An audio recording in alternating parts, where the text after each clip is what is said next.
Welcome to Handmade Happenings. I'm Marissa, and today I am once again talking about the Genevieve dress. Now, I shared all the details about how I made this dress in a previous video, which I will link below. But today, I am taking the entire thing apart. Yep, that's right, I'm remaking this dress. And I am going to turn it into a dress for one of my nieces. So the first step will be taking a pattern and modifying it. So the original dress had princess seams, and because of that, the dress that I'm going to make for my niece will need to have princess seams as well, because it just won't work with how the original dress was made. So I will be taking the Maria dress from Vintage Little Lady and adding princess seams to it. So I'm over at the cutting table and I'm just using a French curve to draw in the style lines. Fortunately, this bodice doesn't have any darts, so this is just a matter of drawing them and cutting the pieces apart. Then I have to add seam allowance because obviously this was originally one piece. The Vintage Little Lady patterns use a 1/2 inch seam allowance, so I just used the same size seam allowance for these pieces. And I just have a strip of cardstock that's cut to 1/2 inch. And I use that to mark 1/2 inch all the way around, and then the French curve again to draw in that seam allowance. After all of the seam allowances were added in, I compared the pattern pieces to the original pattern pieces that were used for the bodice of the original dress, just to make sure that they will fit into those pieces after I take it apart. And the only one that I'm a little concerned about is the center front because of how the neckline was cut in the original dress, but at this point I will make it work one way or another. And now that the pattern is all ready, it is time to take the dress apart. Okay, so taking this apart is going to be difficult. First off, just because, of course, did put a good bit of effort into making this, and also just because there is so much going on here that there's going to be a lot to undo. So I was looking at it, and I do know I did not finish any of these seams on the inside, which is good for me because that means that it's going to be much easier to take apart. In contrast, though, I did finish the seams where the skirt attaches, as well as where the sleeve attaches to the arm thigh. So those are going to be a bit more of a pain to take off. The ribbon was hand stitched on, which theoretically means it won't be too hard to take off. Actually, I think a lot of the embellishments were hand stitched, so hopefully that will make them easier. Really, the biggest thing is I'm looking at it and I'm going, I don't know where to start taking this apart.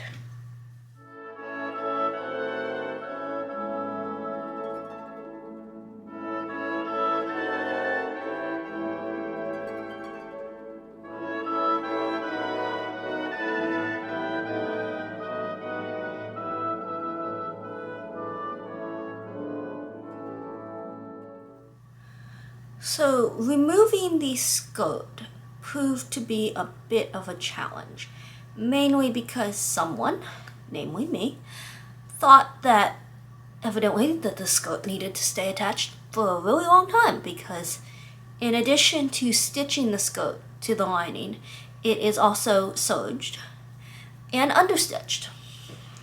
And if you don't know what that means, basically it means that there are 2 lines of stitching that had to be removed, and a row of the serger thread, which is already just hard to remove.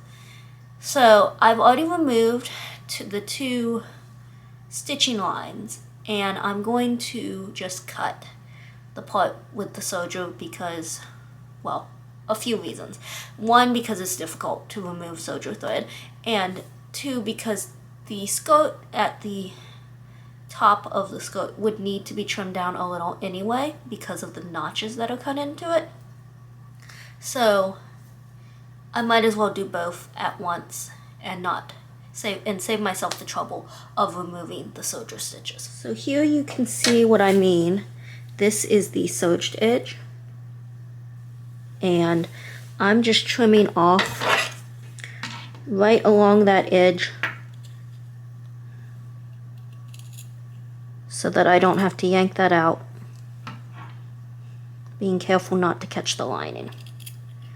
And I'm specifically cutting it off this way so that it's only being trimmed, material is only being trimmed off the skirt, because I really need the lining of the bodice to stay as long as possible in order for my front bodice pieces to fit onto it.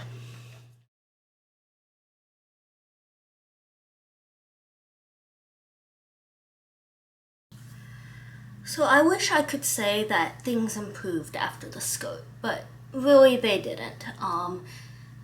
I got to the sleeves and it turned out that for some reason those had been sewn twice.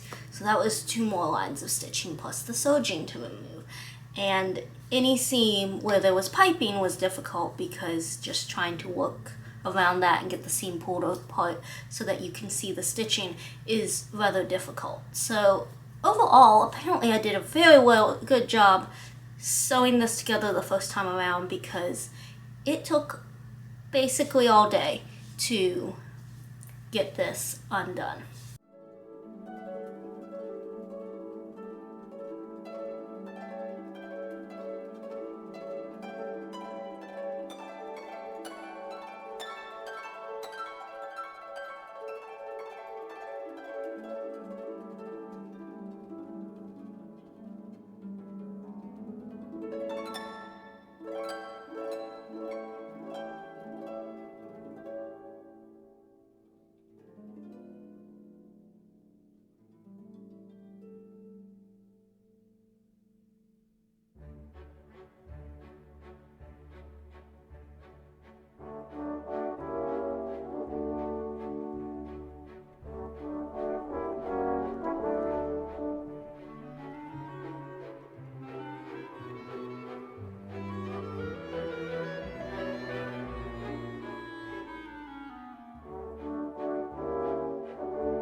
So here are all of the pieces laid out.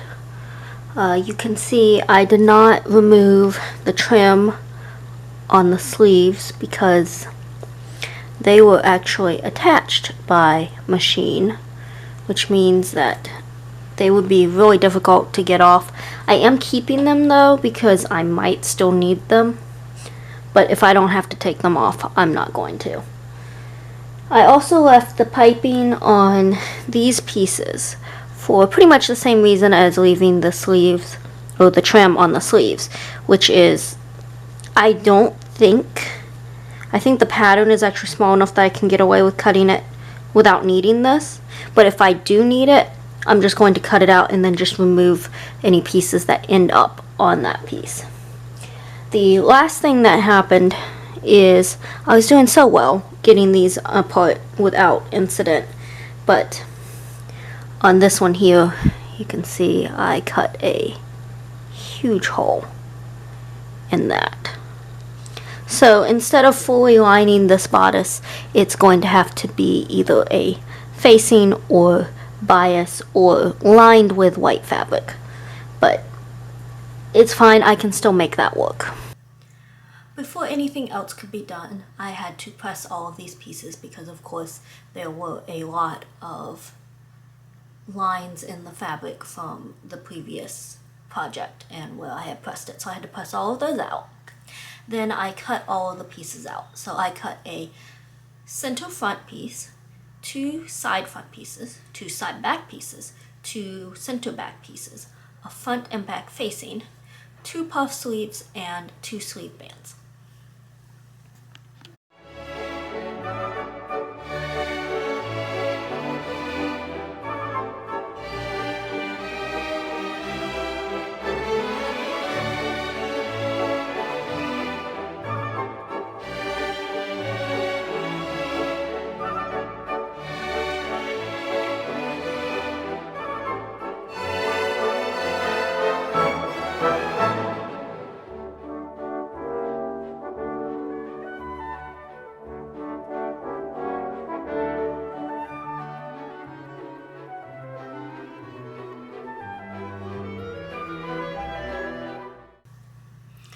With everything cut out, I set about assembling the dress. And really this part actually went a lot faster than taking it apart because it was a fairly simple design. Other than sewing the princess seams, it was basically attached sew the shoulders, the side seams, insert sleeves, run the facing around it, and attach the skirt.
So with everything assembled, it was time to move on to the embellishments.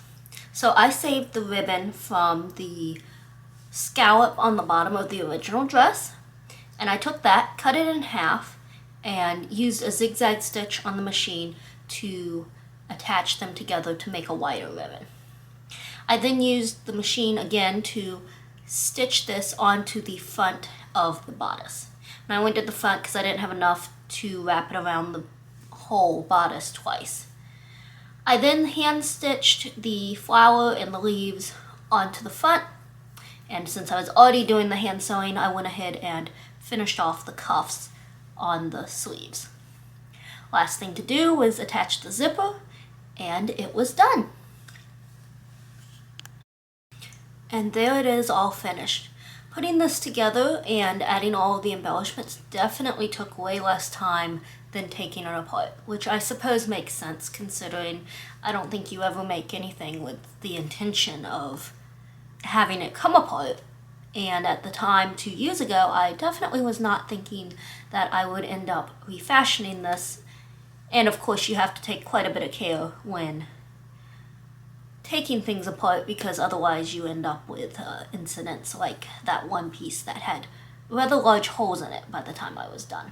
But overall, I'm very happy with how it turned out, and I can't wait to give it to my niece. Thank you so much for watching. Let me know in the comments, have you ever remade clothes for children, whether it's your own children or nieces, nephews, or whoever? And if so, how did it go?